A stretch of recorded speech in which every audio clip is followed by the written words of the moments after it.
কুমিল্লার ঘটনা ঘটেছে। কোন মন্ত্রী তখনই বলে ফেলেছে জামাত শিবিরের কাজ। বলে নাই বোধহয়, বলে নাই বোধহয়।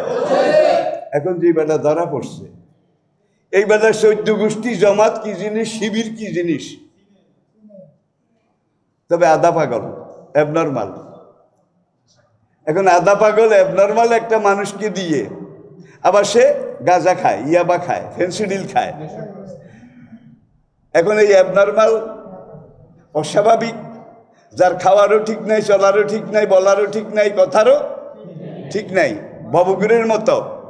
মায়ও কইছে পাগল, ভাইয়াও কইছে পাগল, তার এলাকার মানুষেরাও কইছে পাগল। এখন পাগল সে মসজিদ থেকে কোরআন শরীফ এনে রাস্তায় ফেলে দেওয়ার কথা বা পুকুরে ফেলে দেওয়ার কথা, সে মন্দিরে নিয়ে রাখলো কেন? তাহলে পাগলের নিশ্চয়ই কেউ কিছু টাকা দিছে আর কইছে ধর তোরে এইটা দিলাম তুই এই মাল খাওয়ার জন্য। মাল বুঝেন তো, পাগলে কিন্তু মাল চিনে। এই মাল খাওয়ার জন্য তোরে এইটা দিলাম, তুই এই কোরআন শরীফটা ওই হনুমান দেবতার মন্দিরে গিয়ে হনুমান দেবতার পায়ের উপরে রেখে আয়। এটা হইতে পারে নাকি পারে না? পারে নাকি পারে না?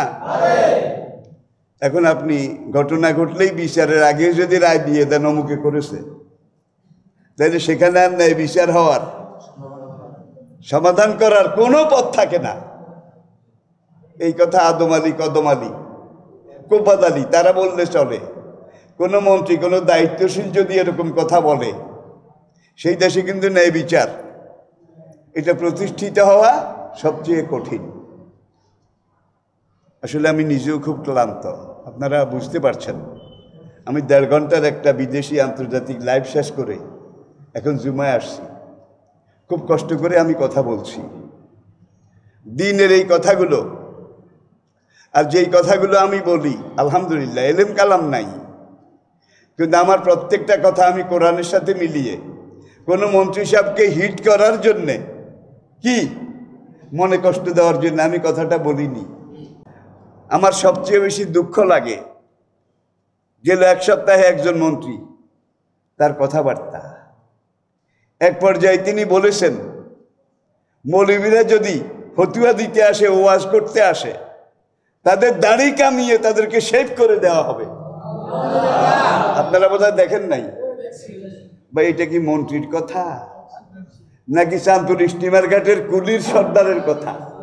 কুলির সর্দারের কথা, একজন মন্ত্রীর কথা এরকম। দাড়ি ইসলামের সুন্নত, এখানে সুন্নতটা কিন্তু ওয়াজিব। দাড়ি কাটা হারাম, রাখা ওয়াজিব। দাড়ি শুধু আমাদের নবীর সুন্নত নয়, আদম থেকে আমাদের নবী পর্যন্ত সকল আম্বিয়া কেরামের দাড়ি ছিল। তাহলে দাড়িটা হলো মিন সুনানিল আম্বিয়া, সব আম্বিয়া কেরামের সুন্নত। যে দেশের 90 জন শতকরা মুসলমান, যারা দাড়ি রাখে না, রাখতে পারে না, তারা কিন্তু সমাজের কাছে একটু ছোট। যত তো নিয়োগ, আরে আমি দাড়িটা রাখতে পারলাম না, সে একটু নিজকে ছোট মনে করে, ঠিক কিনা বলেন? এখন একজন মন্ত্রী যদি বলে যে মৌলবীরা ফতুয়া দিতে আসলে, ওয়াজ করতে আসলে তাদের দাড়ি কামিয়ে ফেলা হবে, তাহলে বুঝেন কেমন মন্ত্রী। বেচারার মাথার উপরের মাল একটাও নাই। উপরের মাল চিনেন? উপরের মাল নাই। বরিশাল পটুয়াখালীর একটা কথা আছে, মাছের মধ্যে পোমা, গাছের মধ্যে গোমা, মানুষের মধ্যে যার মাথায় নাই রোমা। কি? গাছের মধ্যে গোমা, মাছের মধ্যে পোমা, মানুষের মধ্যে যার মাথায় নাই রোমা। রোমা বুঝেন তো? চুল। আমরা আসলে দুঃখিত, আমি মন্ত্রী মহোদয়ের নাম বলছি না। মন্ত্রী হিসাবে সবাইকে আমি শ্রদ্ধা করি, কিন্তু একজন মন্ত্রী এই ধরনের কথা বলবে, বলতে পারে, এটা কি কল্পনা করা যায়? কল্পনা করা যায়?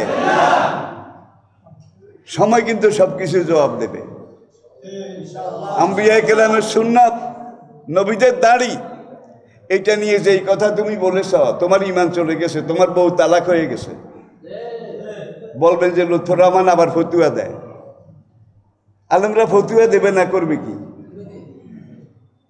ইয়াসালুনাকা আনিল কালালা, হে নবী, মানুষেরা আপনাকে জিজ্ঞাসা করে এমন ব্যক্তি সম্পর্কে যে ব্যক্তি মারা গেছে কিন্তু তার সম্পদ ভাগ করে নেওয়ার মতো কোনো ওয়ারিশ নাই, একজনও নাই। এমন ব্যক্তি সম্পর্কে লোকেরা আপনাকে জিজ্ঞাসা করে। কুলিল্লাহু ইফতিকুম, কুলিল্লাহু ইফতিকুম, আপনি জবাবে বলুন আমি আল্লাহ তোমাদেরকে ফতুয়া দিচ্ছি ফিল কালালা, এই উত্তরাধিকারবিহীন ব্যক্তি সম্পর্কে। তাহলে আল্লাহ নিজে বলছেন আমি ফতুয়া দিচ্ছি, নবী ফতুয়া দেন নাই, খোলাফায়ে রাশিদিন দেন নাই, সাহাবায়ে কেরাম দেন নাই। এখন আলেমরা ফতুয়া দিলে তাদের দাড়ি কামিয়ে ফেলা হবে। আমি কারো মনে কষ্ট দেওয়ার জন্য কথা বলছি না, দায়িত্বানুভূতি, দায়িত্ববোধ। আলেমরা আলেমানা কথা বলবে, মন্ত্রীরা মন্ত্রীর মতো কথা বলবে, ঠিক কিনা বলেন? আমি অনুরোধ করি এই ধরনের কোনো বাড়াবাড়ি আমরা যেন আমাদের আচরণে, আচারে, কথাবার্তায় কেউ না করি। আল্লাহ কুল্লুকুম রাইন ও কুল্লুকুম মাসউলুন আন রাইয়াতিহি, সাবধান, জেনে রাখো, মনে রাখো, তোমরা প্রত্যেকে নিজ নিজ জায়গায় এক একজন জিম্মাদার, কেয়ারটেকার, দায়িত্বশীল। অকুল্লুকুম মাসউলুন আন রাইয়াতিহি, হাসরের দিন তোমাদেরকে জিজ্ঞাসা করা হবে তোমাদের নিজ নিজ দায়িত্ব সম্পর্কে। ভাই আমি একজন তালেবুল ইলম, আমার দ্বীনি ব্যাপারে কিছু দায়িত্ব আছে, হক কথা বলা, হক পথে চলা, হকের দিকে ডাকা, এই তো আলেমদের কাজ। মন্ত্রী মিনিস্টারদের কাজ কিন্তু অনেক বড়, অনেক বেশি, অনেক বেশি। সুতরাং যে যেই মাপের, যে যেই দায়িত্বের কথা বলার সময় এটা খেয়াল করে, এটা মনে রেখে কথা বললে আমাদের দায়িত্বশীল মন্ত্রীবর্গ তাদের জন্য ভালো হবে। দাড়ি মিন সুনানিল আম্বিয়া, আদম থেকে আমাদের নবী পর্যন্ত সকল আম্বিয়া কেরামের সুন্নত। এখন কেউ যদি আল্লাহর কোনো বিধান, নবীর কোনো সুন্নাহ, এইটাকে এইভাবে হেকারত করে, এইভাবে এটাকে তিরস্কার করে, তীক্ষ্ণবান ছড়ে, তাহলে তালাজ্জুজুল মাসিয়াতে মাসিয়াতুন,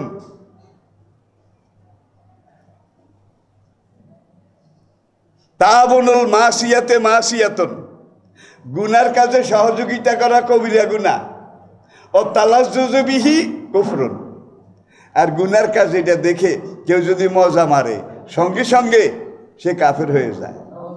এখন নবীর সুন্নত দাড়ি, এইটাকে যদি কেউ এইভাবে আক্রমণ করে কথা বলে, তার বোধ হয় ইমান ঠিক থাকবে, বউ তো ঠিক থাকবে নাকি? তাহলে দেখা যায় তার এই কিন্তু শুরু হয়েছে। সামনে খেলা কি হয় দেখার জন্য আপনারা তৈরি থাকেন। ইতিহাসের কোন যুগে আম্বিয়া কেরাম, আল্লাহ আল্লাহ দিন, আল্লাহ রসুলের তরিকা, এইটাকে এইভাবে হেকারত করে, অপমান করে, এইভাবে আক্রমণ করে কোনো যুগে কোনো খোদাদ্রোহী, কোনো জালেম, কোনো ফাসেক বাঁচতে 2006 এবং 2007। আপনারা জানেন ফ্রান্সের যে সাংবাদিক আমাদের নবীর প্রথম ব্যঙ্গচিত্র এঁকেছিল, ফ্রান্সের, কয়েকদিন আগে গাড়ি অ্যাক্সিডেন্ট এমনভাবে হয়েছে, এক গাড়ি অ্যাক্সিডেন্টে গাড়িও ভাগ ভাগ, টুকরা টুকরা, তার মাথা গেছে এক জায়গায়, হাত গেছে আরেক জায়গায়, পুরা রাস্তার কয়েক কিলোমিটার পর্যন্ত তার শরীরের অংশ টোকাই টোকাই।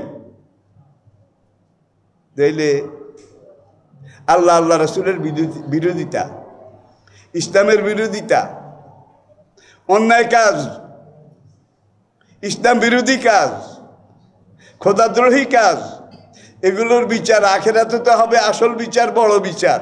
দুনিয়াতেও হয় নাকি হয় না? হয় নাকি হয় না?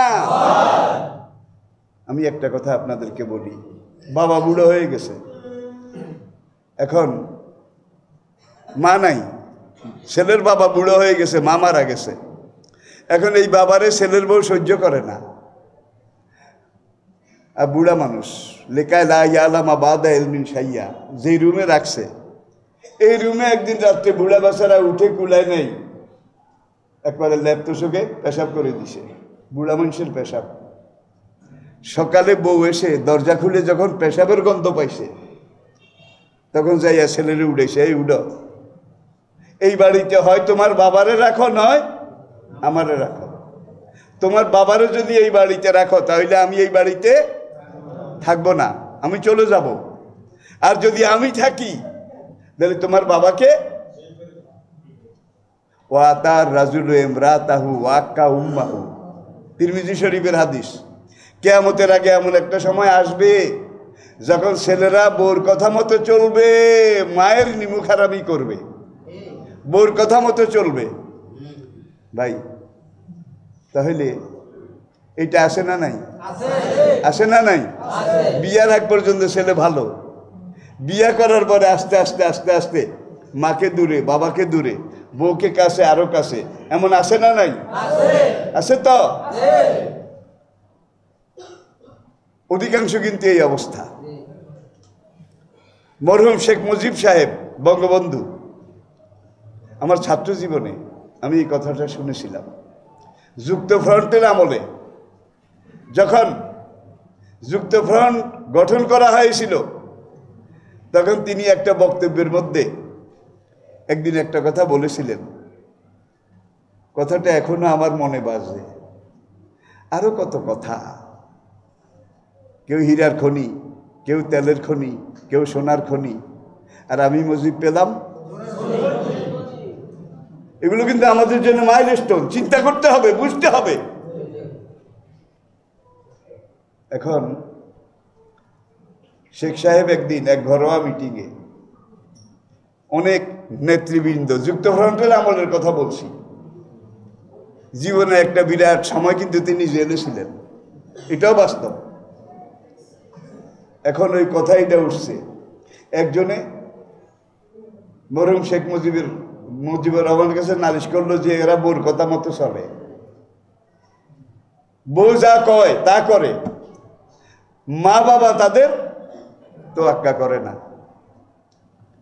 এখন বলে যে একদিন এক নেতা অথবা এক হুজুর, তিনি বিশাল এক সভাতে, জনসভায় বক্তব্য রাখতেছিলেন। বক্তব্যের এক পর্যায়ে তিনি বলেছিলেন, তোমরা কে কে বউর কথা মতো চলো, মায়ের সাথে নিমুখারামি করো, তারা একদিকে যাও। এখন যাইতে যাইতে পুরা সবাই একদিকে গেছে, মানে সব বউর কথা মতো চলে। এক বেটা ওখানে বসে রয়েছে। এখন মরহুম শেখ মুজিব বললেন যে এই জন্য বোধহয় কেয়ামত হয় না, একজন হইলেও ভালো মানুষ আছে, বউর কথা মতো চলে না। ভাই তুমি যে ওইদিকে গেলা না, তুমি একা বসে কেন? আমার বউ সবসময় আমারে কয় আমার মাথা খাও, বেশি মানুষ যেখানে দেখবা সেখানে তুমি যাইও না। তাইলে ওরা চলে বউর কথা মতো, আর এই বেটা বউর কথা মতো নয়, বউ সাটা, বউ সাটা, ঠিক কিনা বলেন? এখন বউর কথা মতো বাপকে নিয়ে গেছে সরকারি আশ্রয় কেন্দ্রে রাখবে। ও নাতি একটা আছে এই 8-10 বছরের, সেই টাকা আমিও যাবো, কোন রকম রাখতে পারলো না, সেও গেছে। এখন সরকারি বৃদ্ধাশ্রম সেখানে নিয়ে বাবারে ভর্তি করবে। জাতীয় আইডি কার্ড এটা পেশ করলো, এই দেশের নাগরিক, এই তার পরিচয়, হি সো অ্যান্ড সো, এগুলো বলে ওখানে সব নোট করলো বালামের মধ্যে, লেজার বুকের মধ্যে। এখন এই বুড়াকে এখানে রেখে যাবে আর কি, ছেলে আর ছেলের বউ। নাতি একবার এখানে আসে আবার বাইরে হয়, একবার এখানে আসে আবার বাইরে হয়। এখন ছেলেও লক্ষ্য করলো, ছেলে বউও লক্ষ্য করলো, সে একবার এই রুম দেখে, আবার ওই রুম দেখে, আবার ওইখানে যে আরেকটা রুম আছে এইটা দেখে। এখন বুড়াকে সেখানে ভর্তি করে দিয়ে টিয়ে ওই ছেলের মা আর বাবা যখন বাইর হয়ে আসে, বাবা আস না, ওই রুমটা দেখে আসি। তোর এখানে রুম দেখার এত দরকার কেন, একবার এই রুম একবার ওই রুম। তোমরা যখন দাদুর মতো বুড়া হয়ে যাবে তোমাদেরকে কোন রুমে রাখবো সেই রুমটা আমি চয়েস করে সিলেক্ট করে যাচ্ছি। এটারে নোয়াখালীর লোককে উদারিয়া করা। আপনি আমরা মা বাবার সাথে যেই ব্যবহার করবেন, আপনার সন্তানরা আপনার সাথে তার চাইতে লক্ষ গুণ বেশি খারাপ ব্যবহার করবে। এমন কথা আমার কানে আসছে, ছেলেরা মাকে গায়ে হাত তুলেছে, মেরেছে। আছে না নাই? আছে না নাই? আছে। আল্লাহু আকবার। এগুলাকে ছেলে বললে বলা হবে না। এগুলা পরিবারের কলঙ্ক, মা বাবার জন্য কলঙ্ক। যার জন্য নবীজি বলেছেন, মুরু সিবিয়ানাকুম বিসসালাতে ইযা বালাগু সাবা। তোমাদের বাচ্চারা যখন 7 বছর বয়সী হয়, 7 বছরের আগে তাদেরকে সূরা ফাতিহা, সূরা নাস, ইখলাস, নামাজে যেই সূরাগুলা লাগে এগুলা মুখস্থ করা। ভাই খুব কঠিন জিনিস না। মা ইচ্ছা করলে রুটি বানাইতে কি সকালে রুটি বানাইতে বাচ্চারে পাশে বসাইয়া, আমাদের আমলে আমরা দেখছি মা এইভাবে সূরাগুলা শিখাইতো নাকি শিখাইতো না? মা শিখাইতো, বাবাই শিখাইতো, দাদিয়ে শিখাইতো, ঠিক কিনা বলেন? এখন বাপ একদিকে যায়, এখন এখানে কিভাবে যাবে এটা ইসলাম বোধহয় শিখায় নাই। যাওয়ার আগে বিসমিল্লাহ পড়বে, কি হাসবুনাল্লাহ পড়বে। এখন একজনে যায়, ছেলেরে শিখাইছে কি আব্বু টাটা, আব্বু টাটা। আব্বু ওখান থেকে আব্বু বাই বাই, টাটা। কিন্তু ইসলাম শিখাইছে যে তোমাদেরকে আল্লাহর কাছে সাপোর্ট করে গেলাম। আবার তোমরাও বলবে হাসবুনাল্লাহু ওয়া নি'মাল ওয়াকিল, আল্লাহ হাফেজ, আল্লাহ হাফেজ। এখন আল্লাহ হাফেজের জায়গায় টাটা বোধহয় নাই। এটা আল্লাহ হাফেজ বাদ দিয়ে টাটা যারা বাচ্চাদেরকে শিখায়, এই বাচ্চারা তুমি বুড়া হলে তোমার সাথে টাটা টাটা জন্মের মতো দেখাই দেবে। আজ থেকে অন্তত 40 বছর আগে পশ্চিমী দুনিয়ায়, ব্রিটেন, আমেরিকায়, সেই সব জায়গায় দেখেছি বুড়া মা বুড়া বাবা তাদেরকে এনে সরকারি, আমি এইটারে কই বুড়া বুড়ির এতিমখানা, বুড়া বুড়ির এখানে এনে রেখে যেত। আমাদের উপমহাদেশে সেই পাকিস্তান আমলেও ছিল না, বাংলাদেশ আমলেও ছিল না, এগুলো দরকার হয় নাই। কারণ মা বাবা বুড়ো হইলে দায়িত্ব কার? সন্তানের, ঠিক কিনা বলেন? এখন তুমি সন্তান যদি মা বাবার সাথে খারাপ ব্যবহার করো, তোমার সন্তান তোমার সাথে এর চেয়ে লক্ষ গুণ বেশি।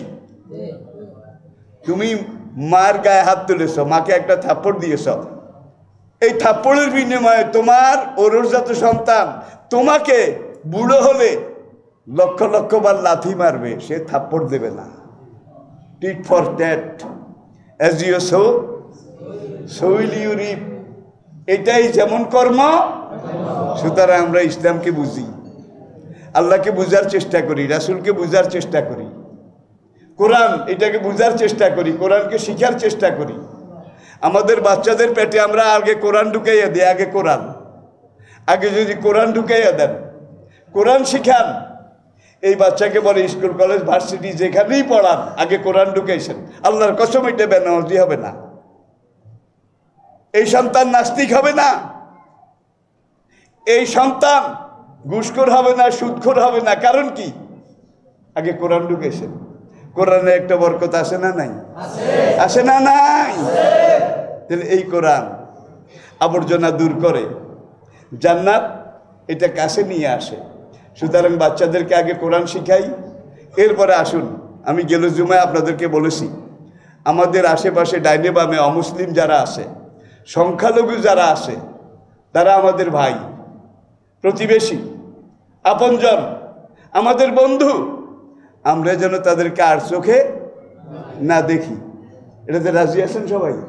রাজি আছেন? আসেন।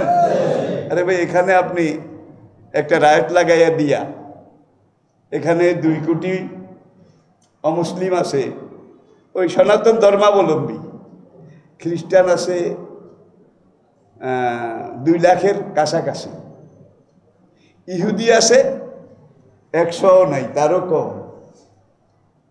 বৌদ্ধ আছে লাখের কিছু বেশি। তাহলে তারা অমুসলিম, তারা সংখ্যালঘু।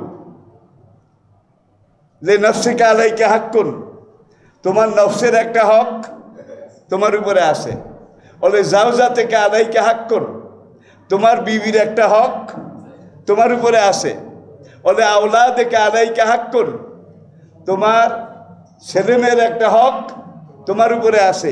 বলে জিরানিকা আলাইকা হাক্কুন, তোমার আশপাশে পাড়া প্রতিবেশী তাদের একটা হক তোমার উপরে আছে। এখন জিরানিকা তোমার পাড়া প্রতিবেশী তাদের একটা হক তোমার উপরে আছে। নবী এটা বলেন নাই পাড়া প্রতিবেশী মুসলমান যারা তাদের উপরে তোমার হক আছে, এটা বলেন নাই পাড়া প্রতিবেশী চাই মুসলমান হোক চাই। এরপরে ইসলাম বলেছে আপনার টাকা পয়সা হয়েছে অনেক টাকা, আপনি একটা বিল্ডিং করবেন, আপনার জায়গায় আপনি বিল্ডিং করবেন, আপনার হক আছে, আপনার অধিকার আছে। কিন্তু এই বিল্ডিংটা করার সময় আপনি বিল্ডিংয়ের এই যে স্থাপত্য আর বিল্ডিংয়ের দেওয়াল এত উঁচা করতে পারবেন না যে দূর উঁচা করলে আপনার পাশে একজন প্রতিবেশী তার বাড়িতে আলো বাতাস কি সাংঘাতিক চিকন কথা, কিন্তু আপনার পাশের বাড়িওয়ালার আলো কমে যায় বাতাসও কমে যায়। আপনি বাড়ি করেন, আপনি বিল্ডিং করেন, কিন্তু আপনি এমন কিছু করতে পারবেন না যাতে করে আপনার প্রতিবেশীর আলো বাতাস। দেখছেন কারবার। কাজী আবু ইউসুফ কিতাবুল খেরাজের মধ্যে লিখেছেন যে ইসলাম আপনি একটা দোতলা বিল্ডিং করবেন, আপনার পয়সা আছে আপনি করেন, কিন্তু আপনি প্রতিবেশী পাশে আছে এমন দোতলা বিল্ডিং করতে পারবেন না যে বিল্ডিংয়ের দোতলায় উঠলে প্রতিবেশীর বউকে জানালা দিয়ে দেখা যাবে। দেখছেন, এটার নাম ইসলাম, এটার নাম ইসলামী সমাজ। শুধু আপনিও বাঁচেন, আপনার প্রতিবেশীরাও বাঁচুক, অধিকার সবাই সমান। ফাতেকুল্লা জি হাক্কিন হাক্কুহা। আল্লাহ আমাদেরকে এই ফিলিংস, এই অনুভূতি, আমি আবারও বলছি শেষবারের মতো, আমাদের যেখানে যারা অমুসলিম আছে তারা আদম আর হাওয়ার সন্তান হিসেবে আমাদের ভাই। মুসলমান আমাদের দ্বীনি ভাই। কি মুসলমান আমাদের দ্বীনি ভাই। আর কোনো সংখ্যালঘু, কোনো অমুসলিম অন্যায়ভাবে তার উপরে যে জুলুম করবে, নবী বলেন কাল হাসরের দিন সবার আগে আমি নবী তার বিরুদ্ধে আল্লাহর আদালতে মামলা করব। কোনো অমুসলিমের গায়ে যে হাত দেবে, তার দিকে চোখ রাঙাবে, কোনো অধিকার ইসলাম আপনাকে দেয় নাই। এটা হলো ইসলাম। গেল জুমায় যে আমি আপনাদেরকে একটা কথা বলেছিলাম যে একটা দেশে একটা গ্রামে আগুন লাগাবার জন্যে একটা ছোট্ট বাচ্চা আর একটা ম্যাচের কাঠি, এটা হলেই লাগানো যায়, এটা কোনো ব্যাপার না। কিন্তু এই আগুনটা নিবানো সবচেয়ে কঠিন। আমরা গেল 10 দিনে ঠিক এমনই একটা অবস্থা এটা দেখেছি, এমন একটা অস্থির অনিশ্চিত ভয়াবহ পরিস্থিতির ভিতর দিয়ে আমাদের দেশটা এখন চলছে। আমাদেরকে চিন্তা করতে হবে, আমরা কিন্তু কুমিরের মুখে আসি। কুমির কুমির এটা যদি আমরা ভুলে যাই তাহলে বিড়াল দুইটায় মারামারি লেগেছে, ফাঁকতালে বানর পিঠাগুলো খেয়ে ফেলেছে, এমনটা যেন না হয়। বর্তমান সময়ে যে কোনো দায়িত্বশীল, যে কোনো আলেম ওলামা, যে কোনো নেতা, যে কোনো মন্ত্রী মিনিস্টার, তারা জাতির কাছে যে কোনো মেসেজ, যে কোনো বার্তা, যে কোনো কথা, এটা বলার সময় বলতে গেলে একটু সাবধানতা অবলম্বন করা দরকার। কথাগুলো এমন মাইল্ড হবে, এত শান্ত হবে, এত সুন্দর হবে যাতে করে এই কথায় কারো অন্তরে আঘাত না লাগে, ঘা না লাগে। ফাবিমা রাহমাতিন মিনাল্লাহি লিনতা লাহুম। দেখেন আল্লাহ পাক কি বলছেন, হে নবী, আমি আল্লাহর সবচেয়ে বড় রহমত আপনার উপরে। কি লিনতা লাহুম, আপনি মানুষের জন্য খুব নরম, আপনার কথাগুলোর মধ্যে খুব নম্রতা, ভদ্রতা, আপনার কথাগুলো মধু মাখা, আপনার প্রত্যেকটা কথার মধ্যে জাদুর মতো আসর আছে। ওলাও কুনতা ফাজ্জান গালিজাল কলব, যদি আপনার মুখের ভাষা কর্কশ হইতো, যদি আপনার মুখের ভাষা কড়া হইতো, লানফাদ্দু মিন হাওলেক, তাইলে মানুষেরা আপনার কাছ থেকে দূরে সরে যেত। আপনারা জানেন প্রায় 1 বছর আগে রাশিয়ার প্রেসিডেন্ট ভ্লাদিমির পুতিন যখন আবার ক্ষমতায় আসলো, আসার পরে একটা কমিউনিস্ট দেশ, সেই দেশের একজন কমিউনিস্ট নেতা, সেই পুতিন জাতির উদ্দেশ্যে তার প্রথম বক্তৃতায় কোরআনে এই আয়াতটার তর্জমা, এই আয়াতটা আবার বলছি, ফাবেমা রাহমাতি মিনাল্লাহি লিনতা লাহুম ওয়ালাউ কুনতা ফাজ্জান গালিজাল কলব লানফাদ্দু মিন হাওলিক। আল্লাহর সবচেয়ে বড় মেহেরবানি, আপনি মানুষের সাথে ভালো কথা বলেন, নরম কথা বলেন, সুন্দর কথা বলেন, আকর্ষণীয় কথা বলেন। ইন্না মিনাল বায়ানে লা সেহরা, আপনার প্রত্যেকটা কথার মধ্যে জাদুর মতো আসর আছে। ওলাউ কুনতা ফাজ্জান গালিজাল কলব, আপনার কথা যদি কর্কশ হতো, আপনার কথা যদি কড়া হতো, আপনার কথা যদি এত কোমল নরম না হতো, আপনি যদি কর্কশ ভাষী হতেন, লানফাদ্দু মিন হাওলেক, তাইলে জনগণ আপনার থেকে দূরে সরে যেত। তাইলে নবীজির কথা এগুলো আমি আপনাদেরকে কিভাবে বুঝাবো? আর নবীজি বাংলাদেশের মতো ছোট দেশের রাষ্ট্রনায়ক ছিলেন, ঠিক না? অর্ধেক পৃথিবী, 12.5 লক্ষ বর্গ মাইল, কিলোমিটার না। আর ওমর রাদিয়াল্লাহু তাআলা আনহুর খেলাফত আমলে ইসলামী রাষ্ট্র ছিল পুরো দুনিয়ার অর্ধেক। তারা এশিয়া মাইনর, পুরা মধ্যপ্রাচ্য, মিশর, এমনকি লোহিত সাগরের পশ্চিম পাড়, পুরো আফ্রিকা, আটলান্টিক মহাসাগরের পাড় পর্যন্ত, আর এই দিকে সিন্ধু মোহাম্মদ বিন কাসেম 1200 শতাব্দী, এই অর্ধেক পৃথিবী পুরা বেল্টে ইসলামী সমাজ এটা কায়েম হয়েছিল। এটা তো আপনারা জানেন। শুধু ব্যবহার, শুধু আচার আচরণ, নবীর শিখানো মুসলমানদের বিনম্রতা।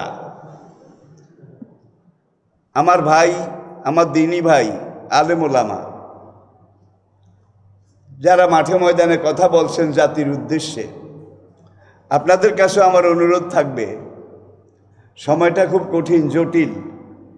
এই মুহূর্তে কথা বলার সময় নবীজিকে অনুসরণ করে একটু মিষ্টি মিষ্টি, ভালো ভালো, আকর্ষণীয় কথা বলতে হবে। কথা বলতে হবে মানুষকে বুঝাবার জন্যে, মানুষকে আকর্ষিত করার জন্যে। আর এখানে আরেকটা জিনিস, দেশের যারা মন্ত্রী মিনিস্টার, তারা কিন্তু আলেমদের চাইতেও দেশের বড় মুরব্বী। মন্ত্রীরা, আমি বোধহয় ঠিক বলি নাই, মন্ত্রীরা কিন্তু রাষ্ট্রীয় অভিভাবক, আর ওলামায়ে কেরাম ধর্মীয় অভিভাবক, ঠিক কিনা বলেন? মন্ত্রীদের দায়িত্ব হলো প্রশাসনিকভাবে ভালোভাবে, সুন্দরভাবে দেশটাকে সামনের দিকে এগিয়ে নেয়া। আর ওলামায়ে কেরামের দায়িত্ব হচ্ছে আদর্শিকভাবে, নৈতিকভাবে, চারিত্রিকভাবে মানুষদেরকে সংশোধন করে ভালোর দিকে নিয়ে যাওয়া। আবার বলছি, আই রিপিট, সরকার এবং সরকারের মন্ত্রী, তাদের দায়িত্ব হচ্ছে প্রশাসনিকভাবে জাতিকে ভালো কথা, ভালো আচরণ, ভালো ব্যবহার এগুলো দিয়ে সামনের দিকে এগিয়ে নেওয়া। আর আলেমদের দায়িত্ব হচ্ছে দুনিয়া আখেরাত, তাওহীদ, রিসালাত, ধর্মীয় অনুভূতি, আল্লাহর ভয়, পরকালের জবাবদিহিতার অনুভূতি, এগুলো বলে বলে জাতিকে ধর্মের দিকে, যেই লোক যত বেশি ধার্মিক সেই লোক কিন্তু তত বেশি সৎ, ঠিক না? এই যে বাংলাদেশের লক্ষ লক্ষ লক্ষ লক্ষ কোটি টাকা বিদেশে গত এক যুগে চলে গেছে, এই টাকা যারা নিচে আলেম কয়জন আছে? একজনও নাই, একজনও নাই। তাহলে জাতির এই টাকা পয়সা এগুলো কিন্তু আপনার আমাদের সবার কাছে আমানত। এই আমানত সংরক্ষণ করা, পাহারা দেওয়া, প্রশাসনিকভাবে, রাষ্ট্রীয়ভাবে, মন্ত্রী, মিনিস্টার, আমলা, প্রশাসনের সাথে যারা জড়িত তাদের উপরে, আর নৈতিকভাবে এগুলাকে রক্ষা করা, হেফাজত করা, আমানতদার হওয়া, এটা শিখানোর দায়িত্ব পালন করে ওলামায়ে কেরাম। তাইলে দুই দিক থেকে দুই রকমের কাজ, আলেমরা নৈতিক আর মন্ত্রীরা প্রশাসনিক।